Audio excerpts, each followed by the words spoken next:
Welcome to the Elegant Vagabond, the place where you level up your love life. Today we're diving into another powerful section of the art of kissing, the ultimate guide to mastering the kiss. Whether you're looking to impress, connect, or deepen your romantic game, this book has the secrets you need. So get comfortable, stay tuned, and let's break down the best techniques for unforgettable kisses.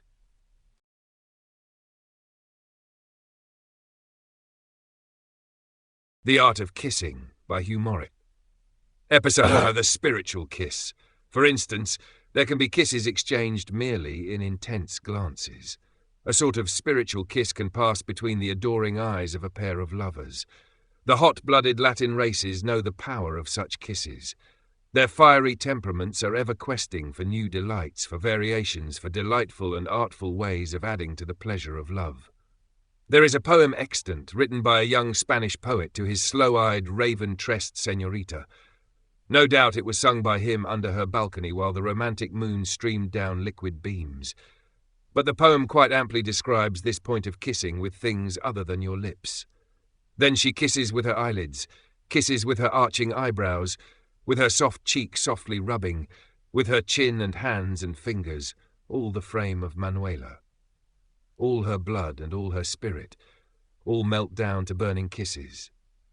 There, perhaps 15 feet away from him, was the light of her love, yet by means of her eyes she was able to kiss him so that their love continued to flower. The eyelash, a variation of this eye kiss, can be practiced as a tender diversion. After an intense period of soul or vacuum kissing has been indulged in and both lovers lie back tiredly, looking into each other's eyes, the young man should lean over the face of the girl. But instead of implanting his lips on hers, he should bring his cheek into direct contact with her cheek again. Then, when this is done, he should lower his eyelash so that they enmesh with the eyelash of his partner. This, of course, is done one eye at a time, and when the enmeshing process is complete, each should gently raise and lower his or her eyelids. The contact of the hair of the eyelash is one that is almost indescribable. Suffice it to say, it is a charming bypath in the meadows of love that is pleasant, provocative, and yet not exhausting. The pain kiss. A while back, mention was made of the pain kiss. It is with this seemingly paradoxical pleasure that we shall deal with now. First of all, it is necessary to explain that, although an act can be painful, it can still be pleasurable. The explanation is merely another indication of the variability of human nature.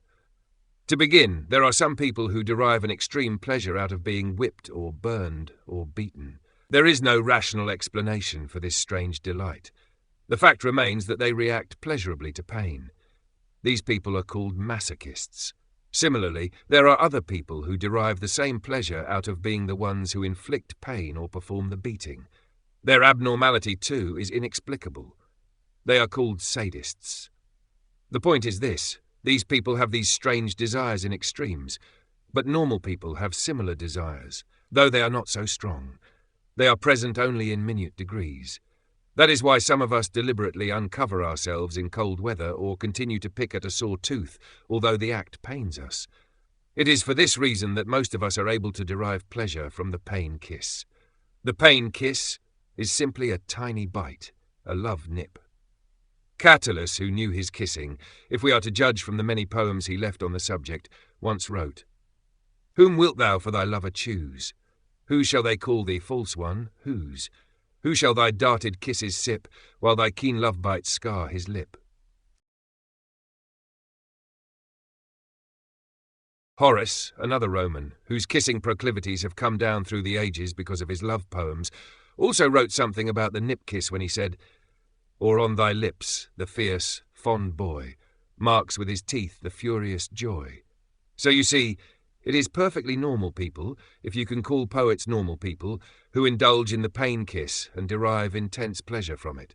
Punishment, after all, can be more than painful.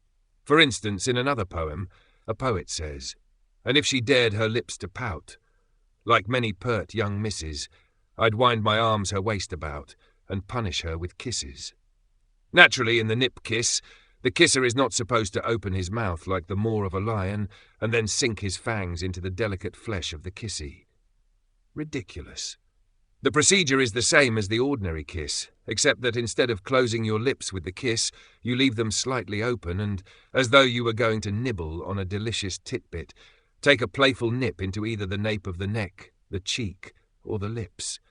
Just a nip is enough, and the resultant pleasure, I assure you, will more than compensate for the slight inconvenience of pain.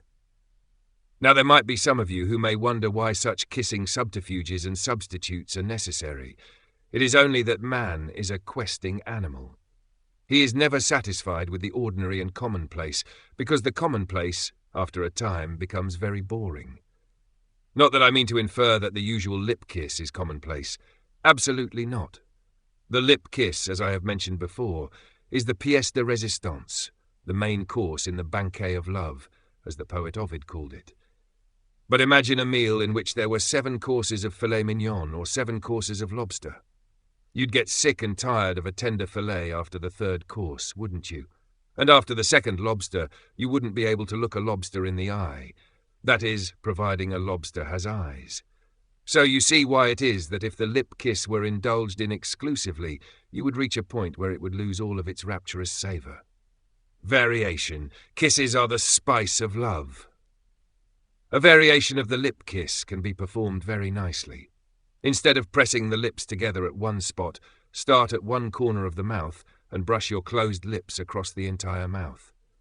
A variation of this, in turn, is to part your lips slightly and, with the tip of your tongue in the groove that separates the 2 lips, brush your lips from side to side. Naturally, additional variations to this last variation suggest themselves immediately to the aware practitioner of the kiss. In fact, to such a person, there should come up hundreds of other variations to titillate and titivate the senses. One such variation suggests itself. Technically, it is not exactly a variation, but simply a variation in the technique of the ordinary lip kiss. It employs the use of the delayed action in its execution. The old story of the fox and the grapes which were tantalizingly dangled over his head is the foundation for the method. Simply, the procedure is this. Just before lowering your lips for the kiss, instead of planting the kiss, draw your head back again. Then, hold your lips in readiness, but do not kiss. Hold this position for as long as possible while you smile tantalizingly into the eyes of the girl.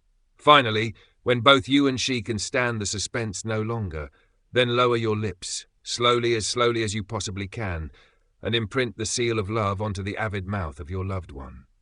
After that, the technique calls for no specific action. Kissing, like loving, is instinctive.